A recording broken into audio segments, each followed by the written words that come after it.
Hello. Well, so the title of the panel is the challenges and opportunities in account abstraction, right? So we're going to talking about the challenges and then the opportunities. So I think like everyone here, is a founder of a company who has been using AA in production for a while. So maybe let's just like start with some self-introductions. Yeah. So do you want to go first, Ivo? Hey everyone, I'm Ivo, and I'm the co-founder and CEO of Ambire, which is a hybrid account abstraction extension, and I would say it's the first account abstraction wallet for crypto natives. I'm Itamar, founder at Argent. We've been working on account abstraction for many years. We are now the largest wallet on Starknet, where every account is basically a smart account, and we have several millions of wallets created on Starknet. Amazing. Hi. Hello. Hi, everyone. I'm Yenwen. So I'm one of the co-founders of Perpetual Protocol, and we have been working on Nekodex right now. It's a wallet like DEX using ZeroDev, and we launched it for 2 months, and you can actually we have this account abstraction trades, and you have earn product, so kind of like a mini version of centralized exchange on chain. Yeah, and just to introduce myself, my name is Derek. I'm the moderator of the panel. I'm the founder of ZeroDev. So we are one of the most popular embedded smart account providers. So our customers are people who are building dApps or wallets who want to embed smart accounts to improve the user experience, for their projects. Yeah, cool. So let's maybe start with the challenges, right?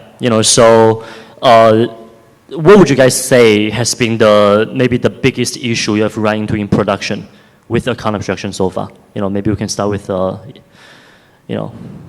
Ivo? Yeah, that's actually a fantastic question, and I believe that we are in a really good position to answer it because more than 2 years ago, we launched sort of like an account abstraction prototype, a web-based wallet, and it gave us a very good picture of what the current issues are and why account abstraction is not getting adoption. And that was even before 4.3.3.7. And when 4.3.3.7 really came to fruition, everyone else experienced the same issues as well, not only Ambire users, but also users of other account abstraction wallets, and those became more prevalent. But we were the first to encounter them, I would say, along with Argent, of course, who were even before us. But one of the biggest issues is the inconvenience of having your existing accounts being EOAs. Because in account abstraction wallets, in most of them, you cannot use EOAs. Or you can use EOAs, but there is a parent-child relationship between the EOA and then the smart account, and you have to either move your funds to an account abstraction account, so a smart account, which is really difficult. You might have staking positions, you might have soul-bound NFTs, or use them in parallel, which is also inconvenient. So yeah, I would say that this is one of the biggest things. And a few years ago, DApp incompatibility was also a very big issue.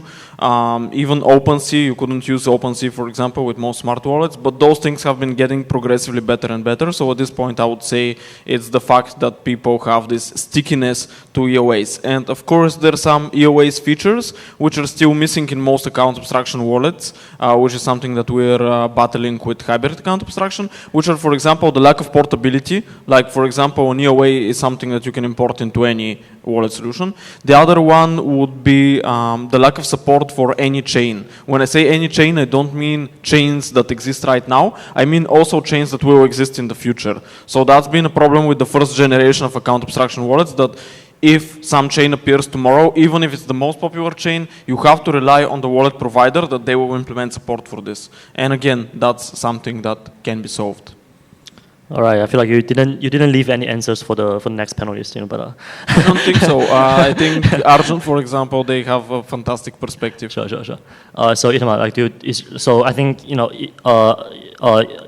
Ivo mentioned obviously the difficulty with migrating assets from EOAs to smart accounts, and also the dApp incompatibility, right? And also the difficulty with expanding support for AA to new chains. Do you agree with those, or are there any new things you want to add? So So the question was why we didn't see broader adoption. I think maybe we can give a perspective on EVM versus Darknet or on native. It's not about native account abstraction versus 4237. It's about having a chain that only has native account abstraction. So a chain where it's mandatory. And our experience basically has been that the reason we haven't seen adoption on EVM is because it's an inferior product. And yes, we have built for 7 years smart account, but it is an inferior product for what users want to do today. Why? Because they want to be able to use any amazing app out there. Well, you can't. When it's the bull on OpenSea, you won't be able to use on OpenSea. I'm not sure Smart Wallet works with Polymarket, do they? I think Polymarket create a smart wallet, but actually you might not be able to connect with your own. So Polymarket, the hit of today, doesn't work with the Gnosis Safe, with Argent L1, etc. So you still have this incompatibility. Then let's say you pass that. Are you that better than MetaMask because you anyway have to do your unlimited RC20 approved because dApps will not leverage. They build for the lowest common denominator, the EOA, so they're not leveraging account abstraction. And so what we saw is then we moved to Starknet, and it was not anymore about us doing BD to convince you. It's the only way. There's no other way to build. So 100% compatibility. You have then, you never see an ERC20 approved. It doesn't exist on Starknet. Okay. Well, it technically exists, you never see it because 100% of dApps are using a one-click experience because you cannot build an account on Starknet without multi-call. Okay. You have a guarantee that every account on Starknet will have that. When we launch session keys, we have adoption. So while technically it's exactly the same, the account is the same on EVM. It doesn't matter that it's 4327, it's a detail. The adoption is such that the experience ends up being much, much better when you only have a smart account. So just making sure I understand. So are you saying that, because I'm not too familiar with Starknet, so are you saying that all the wallets on Starknet are by default smart accounts? Yes. You cannot create an EOA. You cannot do, for dev in the room, you cannot do an EC recover. You have to use EIP 1271 equivalent. There is no other way. That's really cool. Yeah. If you want an EOA, you can write a smart contract which just does if it's recovered, then authorize. Yeah, which we have. So we have an account where user might just want a basic account, and they turn on 2FA. We call it 2FA. In fact, they just added Guardian. They started to enter that world, but it's the same account, same address. So they can really upgrade from one to the other. It's always a programmable account. Yeah. Do you feel that there will be more and more EVM chains in the future that just supports account abstraction natively, like Starknet? I don't think on EVM, no, because then they are not EVM. Right, that's right. So the strength is the weakness. There's a huge strength to being EVM, instantly compatible, but by definition you are L2, you are EVM, so you are not innovating. You are just a copy-paste of every other, which is the purpose of the standard, obviously, but you can't move away from that. Yeah. Makes sense. Yenwen, do you want to add your perspectives? Yeah. So if we are actually new developers on this area, so I think that actually the tools are really good. So we use passkey, we use session key. I mean, we don't have that legacy. We don't really want to migrate EOE users. So that's actually really smooth. We don't really see any issues on the AA part. But on the chain abstraction part, I think it's still harder to build. Like for example, every time you want to update a session key, you have to update all the chains. I know that there might be solution in the future, but it's hard. And also a gas fee, mainnet gas fee is much higher than the layer 2s. Yeah. So it actually, sometimes people feel if I want to trade an asset that's on mainnet, I mean, the fee is 10x. Yeah. And then they actually wonder why you are charging me so much on this asset. So it's really hard to explain. So I would say that that's just some of the things we have in chain abstraction. That makes sense. Yeah, and just to give people some context, so Nekodex is a chain abstracted perpdex, right? So you can deposit tokens, say on base, and then you can use the tokens to trade on any chain, right? Is that right? On OP, only on OP. So we don't have like a particle mentioned that you can actually gather all the asset on every chain. We cannot do that only on OP. But the scale, I mean, like we also have the spot part. So the spot, you can buy asset from layer 1 mainnet or on base on other chain. Okay, so the token has to be on OP, but you can buy tokens on any chain. Yes. Got it. That makes sense. Yeah, I think that's maybe like a good segue to lead into chain abstraction, right? Which a lot of like AA companies have been talking about, because people are starting to realize that there actually isn't a lot of synergy between smart accounts and chain abstraction. So maybe like show your perspectives here. So I know obviously like Itamar, you guys are focusing on Starknet, right? But have you guys been thinking about potentially leveraging your tech to support other chains as well? Or? So chain abstraction is a weird one, because I think it's a massive weakness of smart account. It's a nightmare. It's much harder to build across chains. Okay.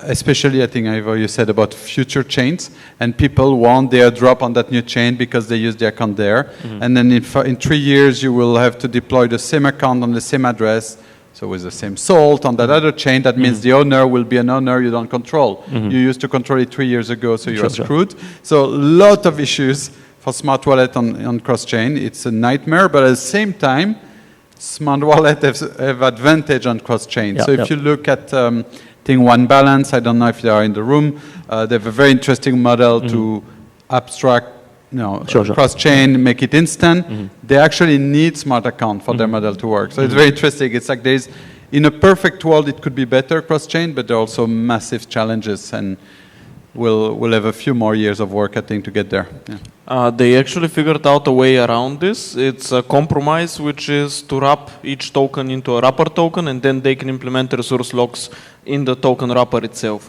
But yes, you're completely right. Smart accounts are way better for chain abstraction.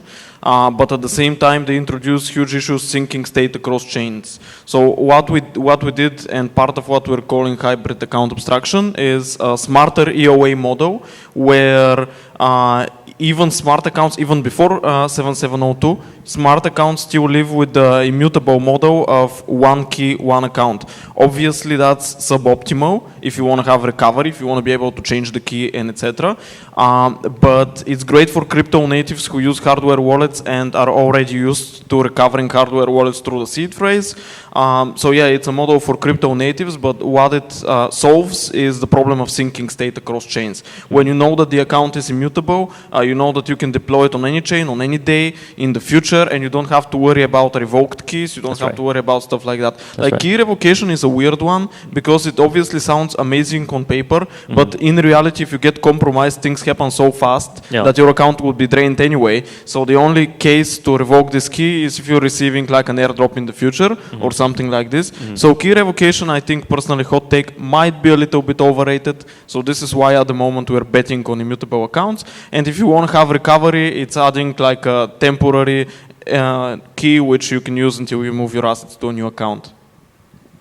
Yeah, I think Itamar and Ivo are both probably going too deep and too fast. For people who don't have the context about like a lot of like the smart accounts and chain abstraction stuff. But just to maybe elaborate on what they were talking about, right? So basically, when we are talking about smart account plus chain abstraction, there are actually two levels of chain abstraction we can talk. Two levels of chain abstraction that we can be talking about. So one is state, and another is tokens, right? So they were both talking about how with smart accounts plus chain abstraction, it's actually very hard to sync state across blockchains. And by states, they basically mean the signers, right? So if you have smart accounts, the signer was originally your passkey of your iPhone, and you want to switch it to another passkey on your Android. To do that, you have to switch the signer on every chain that your smart account is deployed on, right? And not only that, you also have to worry about the chains that you have not even deployed on, right? So if like in the future you go to a new chain, but you have already swapped your signer multiple times, like there's actually like no perfect way to really like kind of like replay that history of switching signers on, like on the new chains. But so there's like a really big issue with like, I guess, syncing the state of smart accounts across chains. Now there is a solution the solution is called key store, which is like a totally other thing that we probably don't have time to dive into. But the point is that like there's like a second level of chain abstraction, which is tokens, right? So again, like both Itamar and Ivo, we're making the point that with tokens, smart accounts have the advantage because smart accounts can basically lock tokens in such a way that the solvers or like the intent solvers on each network can front money for the smart accounts, right? So for example, if the smart account has 100 USDC on base and they want to spend the USDC on Polygon, the solvers on Polygon can front money for the smart account to spend on Polygon immediately and then go back to base to take the money from the smart accounts. And that is only possible because smart accounts can lock tokens, right? Because they're smart contracts. So, just like incidentally, like that's something that ZeroDev is currently doing as well. So if you're curious about chain abstracted smart account, like if you're curious about chain abstracted smart accounts, check out ZeroDev. But yeah, I just wanted to provide some context about what we're talking about. Just because I feel like for people who are not super deep into this, I think there's a lot of like backgrounds and context. Yeah, that was really valuable. Yeah. Yeah. Anything you want to add, Yenwen? No. Yeah. Okay. I would just like to summarize. So smart accounts have one big strength for chain abstraction, which is that they can lock funds, and this allows intents to happen. And one big weakness, which is when you change the authorization model of the account, you have to sync it across every chain, and there is no reliable way to do things. Yeah. And there is a simpler way to abstract chain, which is that probably 99% are useless and shouldn't exist. And so we could simplify the problem that way also. Yeah, sure. That's true. Yeah. So let's maybe talk briefly about 7702, right? I think that's obviously a topic that's very much on people's minds. First of all, like maybe someone, just like anyone, maybe just tell us what is 7702. Want to give the audience like a technical primer? 7702, high level introduction. So I would try to describe it in a high level. So it's basically an EIP that has to be a part of the core Ethereum protocol. So it has to be implemented in Ethereum itself. That will allow EOAs to gain some features of smart accounts. Some, but not all of them. So, for example, something that they would not gain is the ability to be like a multisig, because the EOA always has a root key, and this doesn't change with 7702. The EOA root key always stays active. Another thing that it doesn't allow is like true on-chain two-factor authentication. Like every single thing has to be signed by two signer keys. Again, this doesn't work because there's always a root key. But something they will gain is transaction batching, and by extension, a very big security improvement of potentially getting rid of ERC20 approvals. And another thing, of course, would be gas abstraction. So gas chain abstraction also. So like paying gas from different tokens on different chains. So any predictions from you guys as far as, like, do you feel like 7702 would be the big catalyst that's really bring AA to the mainstream? Or do you feel like it won't actually do much? Or do you feel like it will bring AA to the mainstream, but then it will just like take a while to play out? Just like what's the prediction around 7702? So if by mainstream we mean the 10,000 people currently using EOAs, sure, yeah. Yes, I would say it will work. It's an elegant model. It's a good intermediary step, and I think MetaMask will embrace it. They are very involved in the IP, and if MetaMask embraces it, then it will go through. Which means the devs will start thinking, the dev developer will maybe leverage multi-call, etc. It's also universal. Any EOA can add that module you might want or that contract behind. So I do think it will push. It will be a good improvement, actually. Yeah. Any thoughts from you, Yenwen? I don't think 7702 will kind of push like AA to mainstream. What we build, right now, like I said, we don't really migrate EOA users. Yeah. So like people who use like our like Nekodex is a new user, so they actually don't have any problem using AA. Sure. So even even if we have this, like, like we can migrate, we can push, we can upgrade EOA, become a smart contract wallet that's still like, within our own kind of like a bubble, like, like ETH ecosystem. Sure. But outside of that, people who are familiar with Solana, people who, like they see like what we can build right now, like, they actually are very familiar with it. They can just use it. So, like, I think we already have that tool that we can, like, for example, I'm building DeFi product, so we can compete with centralized change. Yeah. But they still have better liquidity. They have like lots of offer than us. So that's the problem. That's not because of the tool, because I mean, like, I think most of the problem on like gas fee, like, lots of things have been solved, on Argent, on like Ambire. I mean, like, it have been solved. We just like doesn't really have a good offer to compete with Solana or centralized chain. That's my take.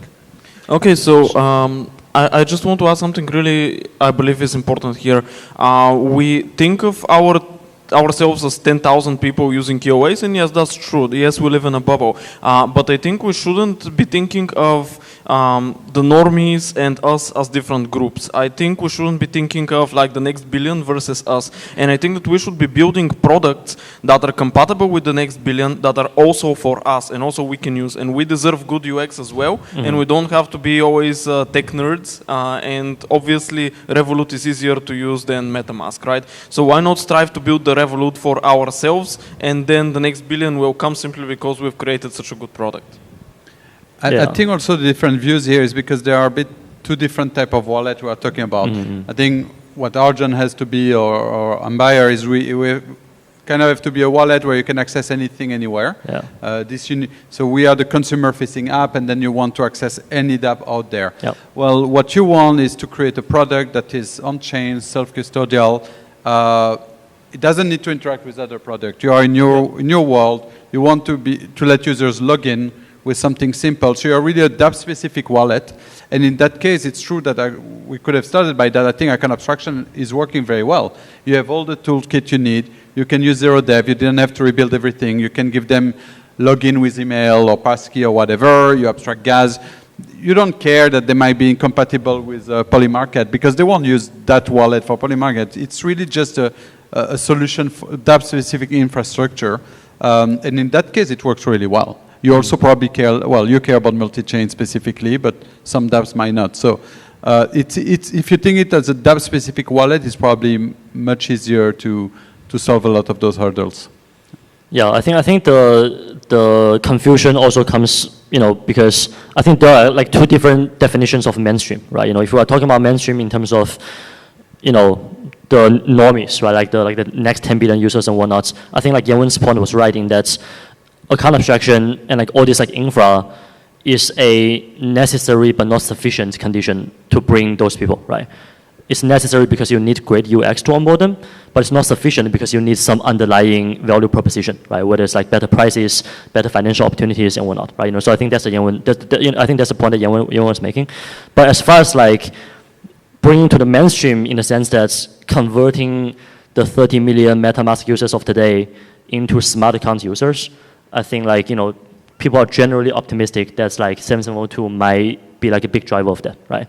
And I do think that's actually I do want to point out like one thing that people may not realize about 7702, which is that because like sometimes people they describe 7702 as like a inferior smart accounts because it's not like a pure smart account, right? It's like a EOA upgraded to smart accounts. And like you cannot revoke the root key, right? So like there are still some security concerns, but there's also the point I feel like that 7702 smart account is actually a better smart account than a true smart account, such as a 437 smart account, because it doesn't have the compatibility issues that you were talking about earlier, right? Because like we were talking about how today it's challenging to use a smart account with a lot of dApps, such as like like OpenSea and whatnot. But the thing about a 7702 smart account is that it can be flexed between being a EOA and a smart account, right? So if you go to a dApp that only supports EOAs, you can use it as a EOA. If you go to a dApp that supports smart accounts, you can use a smart accounts. So do you feel like 7702 accounts, like would you agree with my statements that a 7702 account is actually in a sense better accounts than a pure smart account. I personally approve your statement completely. Yes. And I have nothing to add to it, except that in purely technical terms, I think this has to be thought of, because I think maybe if you are a DApp checking whether the interacting address is a contract, I think with 7702, ETH get code would return the code of the delegation, and the DApp would detect that you're a contract. So it might deny service to you simply because it denies to contracts if they have this check. Sure. I'm not sure completely. On an on-chain level, it's certainly that way if you have an enabled delegation. But yeah, you can always argue that you can stop the delegation. So yes, you're completely right. That's good. I think actually the best explanation I've seen is what Vitalik said 2 hours ago, which is really it solves a lot of pain points on UX, doesn't solve any pain point on security. I would argue it's not totally true, because the most important part on security is actually a UX issue. Is you will, with 7702, you will keep your seed phrase. Yep. You need a seed phrase. Yep. So in conclusion, I would say it's average at best, but it's as good as you will get, unfortunately. Sure. I disagree on the security. There is 2 important security points that you can do. You can do account recovery. Sorry? You can do account recovery. With 7702? With 7702, Yes, you could probably do. Yeah, it's you compromised, but you can do it. Yeah, you can solve lost keys. Yeah, exactly. You can solve lost keys, and then the second point is you can do delegations, which is also not bad. And for whoever is not familiar, the idea of a delegation is that you sign a single message once, and then you allow a certain DApp to act on your behalf without a security risk, actually with a security improvement, and then you don't have to interact with your wallet every time you want to do something in that DApp. Anything to add, Yenwen? No. Cool. Good. Sounds good. Okay, so we have 3 minutes left. Maybe some Q&A. It's Q&A time. Any questions? Sure. Yes. The guy in front. Yeah, I feel like you guys discussed a lot the challenges of AA. What about opportunities? Well, I think the chain abstraction and the 7702 are the opportunities in my opinion. But do you guys have any? Yeah, definitely. So the way I see things is that another big challenge for AA adoption is the lack of chain abstraction. Because when you consider like the perfect account abstraction wallet, when you like look at an account abstraction wallet built for the next billion, so to speak, like for example Argent, the only thing that's missing compared to a centralized exchange would be supporting many chains seamlessly. So chain abstraction is currently one of the, I would say, the biggest thing missing from self-custody in order to rival and even beat the UX of centralized exchanges. So that's why chain abstraction is such a big opportunity, because once we have that, we have already beaten centralized exchanges with self-custody. No. And 7702 kind of solves that problem too, right? Like the accounts can just be, they just exist on every chain because they're UAs. The thing is, everything is a compromise. All engineering solutions are a form of a compromise. Even if you're so optimized that you do the 80-20 principle, where 20% of the effort does 80% of the result, even in that case, it's still a compromise. So what I'm trying to say by this is that 7702 doesn't have some things for chain abstraction. Like for example, it doesn't allow resource locks in a completely trustless way. Sure. But still it improves things a lot because you have the same key on every chain and you can create it on every chain. And for us, for Argent, I would say, but really if I super Argent specific rather than account abstraction in general, I would actually say our Telegram initiative is probably the biggest opportunity we have, because it's just a lot of pieces of AA put together where you literally have 1 billion users that can have a wallet in one click without authenticating, without saving any piece of data. They can receive money from another user. They can literally in one click have a funded wallet, where again, because of gas abstraction and because of account abstraction, we can do gifting in a non-custodial way. Like everything together, it's suddenly 950 million people that can get a funded wallet in one click. And that's the first time we're really making I would say, very big jump rather than just a gradual improvement. So that's really specific to our business. Are you looking forward to anything, Yenwen? Are we talking about opportunities or challenge? Opportunities. Okay.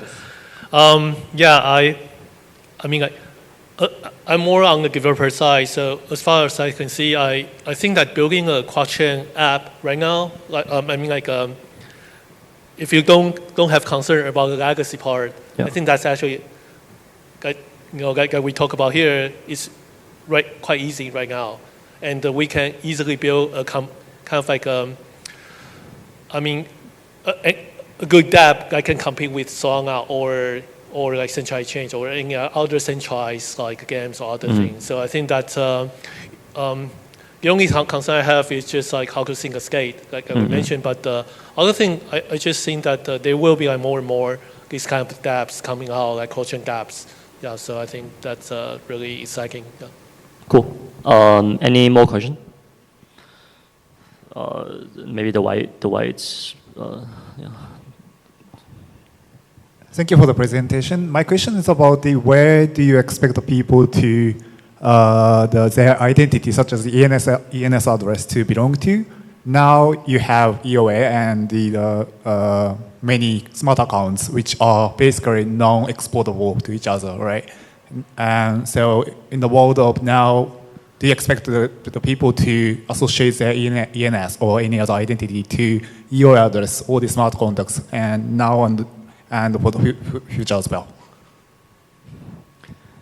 So I think is the question around portability. The fact that you lose the portability, you can't just put your seed phrase from one wallet to the other? So my question is about where do you expect the people to associate like ENS to the EOA or smart accounts, as now it's not exportable to each other, but maybe in the future? To whatever address they would use. So whether you're an EOA or smart account, you would have an assigned address, and they would just decide to, you would decide where do you want that ENS to be linked to. When you use 7702, you're not changing your address. So you're moving from an EOA to a smart account, but your address stays the same. So, yeah.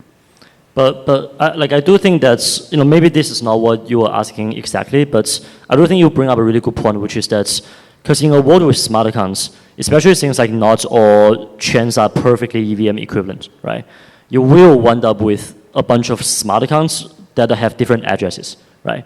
So like the lack of a great naming solution right now for smart accounts, I think is also one of the opportunities. So it's like if there can be a great naming solution, where you can just like resolve the same name to different smart accounts, even under different addresses on different chains, I think that would be like a very valuable.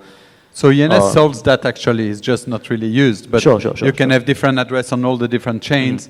It's just wallet don't really fully implement it that way, but actually the solution exists. Does it actually support like the non-EVM equivalent? Even that, and so but often people just use the L1 address for everything, but actually you could really list every address on every chain, EVM or not, yeah. Yes, and you can build a subdomain and a resolver in such a way that when you create the smart account, it can reserve the username for you already. And also Argent implemented this a while back, I think. Makes sense.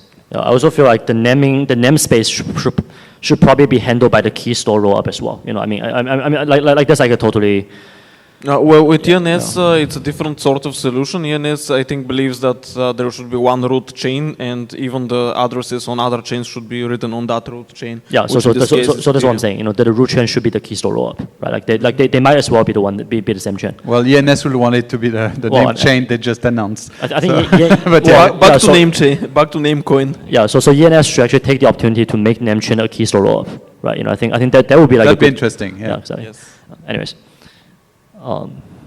Any more questions?